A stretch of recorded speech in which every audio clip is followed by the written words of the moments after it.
know, this is a real nice looking uniform. But you do not do anything in this uniform. Luckily, he does not have any, like, punch, because you don't do anything. For sure. Okay. Wow. Fantastic. How's everybody doing today? Great. Thank you. Thank you for coming. So I just wrote a little speech here. I won't go through a lot of it, but we'll talk through it. Because, first of all, welcome everybody to the commissioning ceremony for Ensign Select Eric Slowinski. I've met a few of you earlier. I'm Captain Charlie Reynolds, and I was one of the senior officers that interviewed Mr. Slowinski during his qualification of getting into our program as a direct commission officer into the engineering duty program. And I'd like to extend a special welcome to Eric's family, his mother Valerie, and his sister Deidre. Let me make sure. Okay. Welcome. Thank you for coming. And also a welcome to his wife Jennifer, and a special honor as a Navy spouse. I think everybody in the military can say that as an officer or as an enlisted person, to have your spouse with you is key to be able to do this program. And so it is a special recognition that we give our spouses. I would also like to offer a warm welcome to Sergeant First Class Aracena. Thank you for your friendship and mentoring for Mr. Slowinski. I know that you've done that. And Sergeant Major, welcome here to us. Today, Mr. Slowinski is entering into an oath to serve his country in the United States Navy. And as President John F. Kennedy stated, I can imagine no more a rewarding career. I think I can respond with a good deal of pride and satisfaction. I served in the United States Navy. He will be commissioned as an engineering duty officer. Professionals who design, build, repair, and modernize our Navy ships and our fleet weapon systems. That's no small undertaking. His parent command is Naval Sea Systems, and they operate on an annual budget of $20 billion. So his mission is to make sure that he is a good steward of the taxpayers' funds for this country, for the Navy, and for you, our citizens. When I interviewed Eric, I knew almost immediately that this life decision was a great opportunity for him and also for the Navy. And I call it a life decision because this is being really called to a life of service. And hopefully this is for 20 or more years. Eric's credentials as a Marine and mechanical engineer are in the top echelon of our Navy Reserve engineering duty officer candidates. I can tell you, when I look through his resume, they highlight his ability to solve the toughest problems. That's the type of individuals that we are always looking forward to. His commanding officer, Lieutenant Commander Robert Magnotta, is right there. And I can tell you, Lieutenant Commander Magnotta and I have worked together for a very long time. He will definitely be using Eric a lot. I can see that coming. And with his background, I can foresee a day when Captain Slowinski will be leading his engineers on the latest design and implementation challenges. I look forward to getting those updates and those reports. Taking the military oath, I wrote down a couple key aspects of the oath that I think is important before we go into the actual proceedings. Military oaths really started in ancient Rome, and the first U.S. military oath was on June the 1st, 1789, and that oath was short and to the point. I, the person's name, do solemnly swear to support and defend the Constitution. of the United States. That was it. We've added to that since then. We start off with I do solemnly swear or affirm. And it begins with that swearing or affirming, basically recognizing that some religious groups do not swear to a supreme being, like the Quakers. And that someone might not even believe in a supreme being. That's not the intent here. What's important to know is that it is you as an officer taking personal responsibility for your actions. And so the wording reflects the same wording that the President says when he takes oath of office from Article 2 of the Constitution. That I will support and defend the Constitution of the United States. The officer is swearing to support and defend our Constitution. Not the President, not the flag, not his military branch even. He is, at the same time, by saying the Constitution, he is symbolizing support for the President, the flag, the country, and his military leaders. Because the Constitution is built on a series of checks and balances through all three branches, the executive, the legislative, and the judicial, he's pledging allegiance to all three, despite the fact that his chain of command leads the President. And those words were added during the Civil War to help with the preservation of the Union. One of the things I took out of reading that, I researched it, was compare and contrast that to the Soviet oath, requiring officers to unquestionably carry out the requirements of all military regulations and orders of commanders and superiors. It is a true blessing that America does not require its officers to obey unquestionably, but gives them the opportunity and the flexibility to follow a moral compass. But with that flexibility comes great responsibility and accountability for one's actions. Against all enemies, foreign and domestic. Again, this was added during the Civil War time frame, specifically to address any Union soldiers joining the Confederacy. And we don't have that today as a concern about Civil War. But what we do have today is obviously enemies and terrorist attacks that are unforeseen, just as what happened on September 11, 2001. We were caught off guard, a lot of us, and we launched fighter escorts, and there was the possibility of shooting down even an American flag airplane. So a lot of dilemma about flying combat patrols over the United States. So military officers cannot simply go with the status quo. They must look towards the future and be ready to counter any range of threats. This also goes with our core values in the Navy. The phrase highlights that an officer must have the courage to defend the Constitution against all of her enemies. That I will bear true faith and allegiance to the same. The officer's oath ensures allegiance to the Constitution as a whole, not just to the President or to those various service branches that I mentioned earlier.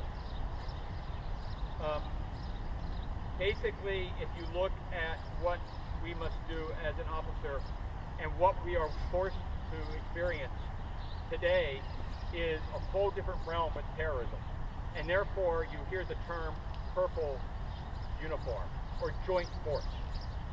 I guarantee you that Ensign Select Sowinski will be working across the spectrum of a lot of forces in his career for his engineering skills within Department of Defense. That I take this oath, this obligation freely, without any mental reservation or purpose of evasion. That passage also was added during the Civil War. And again, Abraham Lincoln wanted to assure that we didn't have anybody defecting. So he expanded the oath to guarantee loyalty. So that also corresponds to one of our Navy's core values of honor. Maintaining honor and integrity is implicit in the oath and must guide officers when they face conflicts of interest and hard choices. And that I will well and faithfully discharge the duties of the office on which I am about to enter. So that wording was really related to the wording that was done for the Secretary of the Senate and Clerk of House of Representatives in 1789. It was added. And it really says the value of commitment, which is another Navy core value. We have commitment that we must be proactive, perform our duties as a junior officer, learning and meeting and growing within our specialties and gaining breadth while we advance the ranks. The nation and the progress of our nation depends upon it. And then, so help me God. That is probably the most controversial of the phrases within the oath, but yet it is the most important.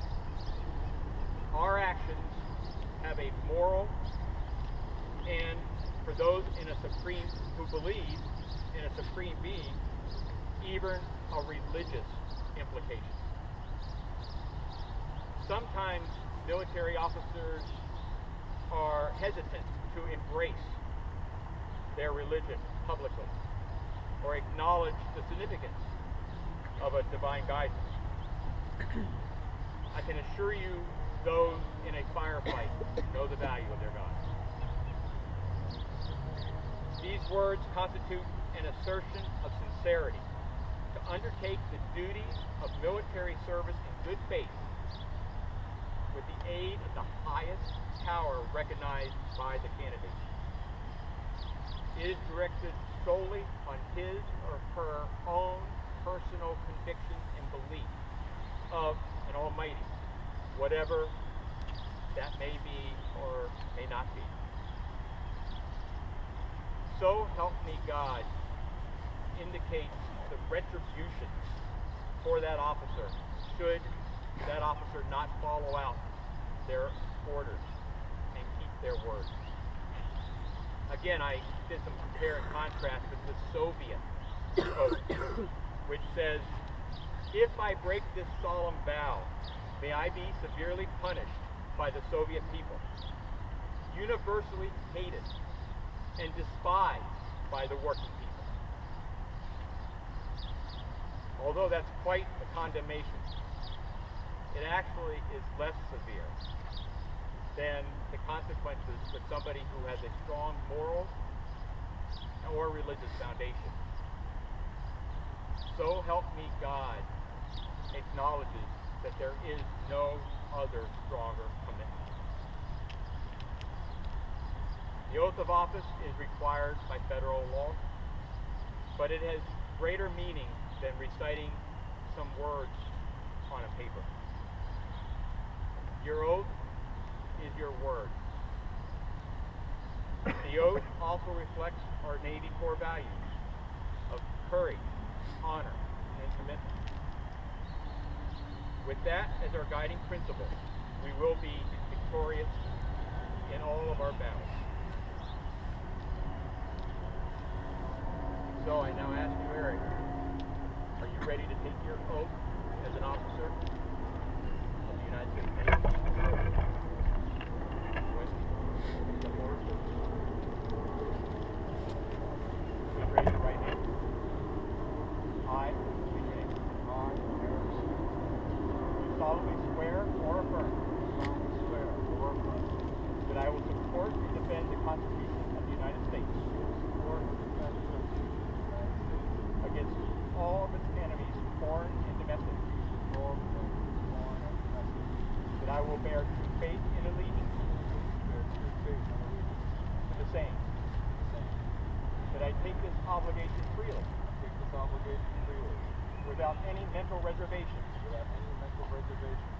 Or without any purpose of evasion. And that I will well and faithfully execute the duties.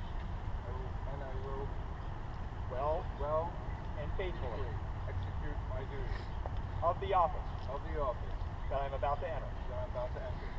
So help me God. So help me God. Congratulations.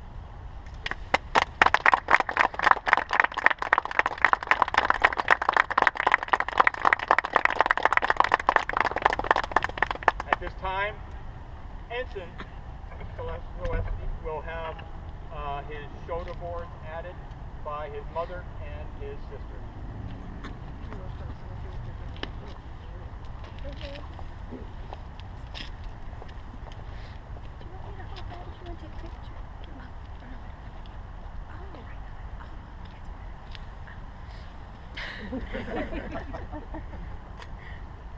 And we were advised there's a national chef right there.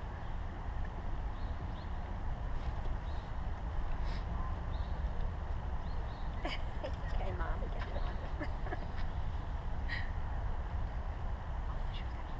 Yep.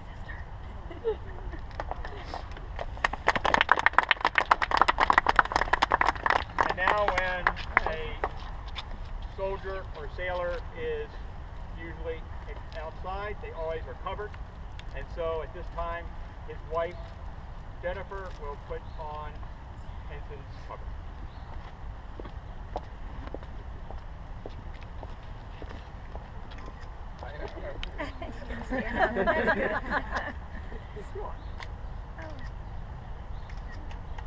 It's crooked.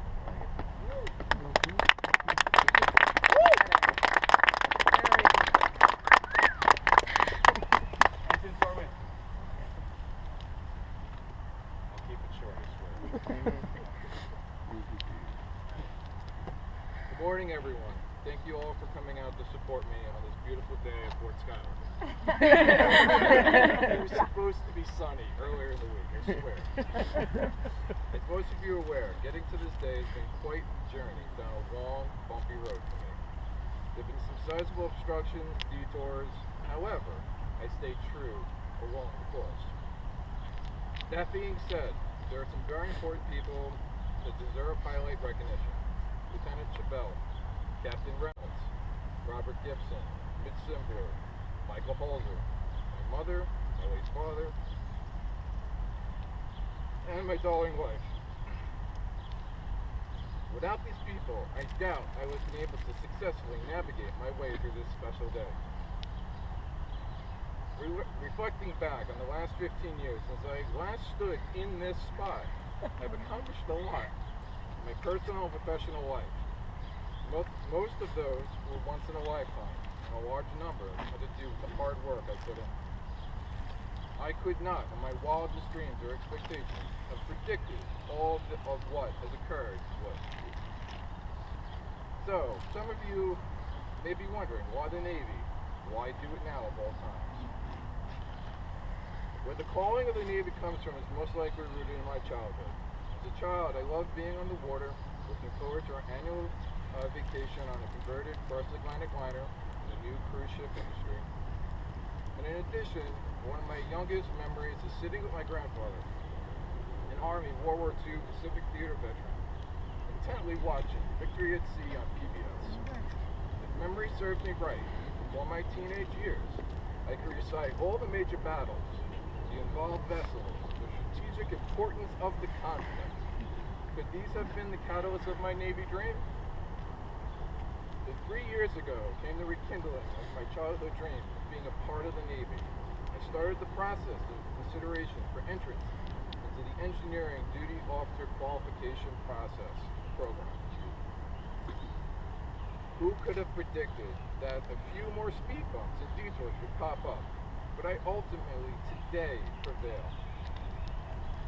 I believe that Robert Frost's poem, The Road Not Taken, summates the next portion of my life and how I look back on it. To quote, "Two roads diverged in the wood, and I took the one less traveled by, and that has made all the difference." So now, standing among family and friends, I can finally, profoundly proclaim, I am an ensign in the United States Navy. Thank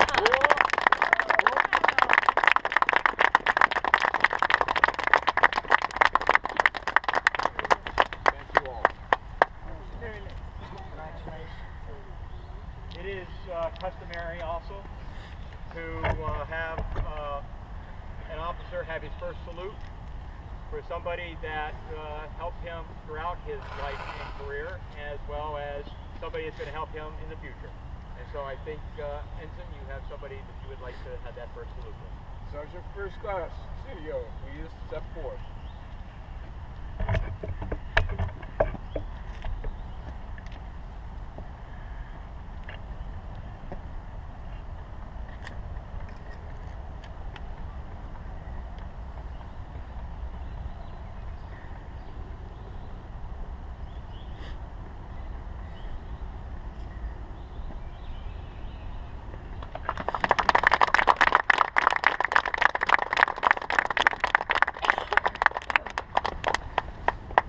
I want to say also that I know how hard this road has been for Eric.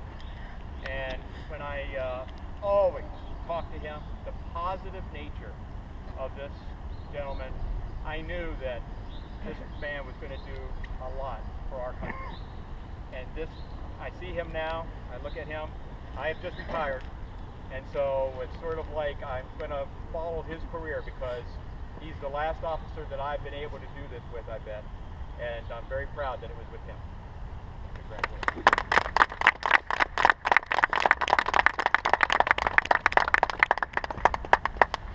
So, now we party. Jen, once you get upstairs,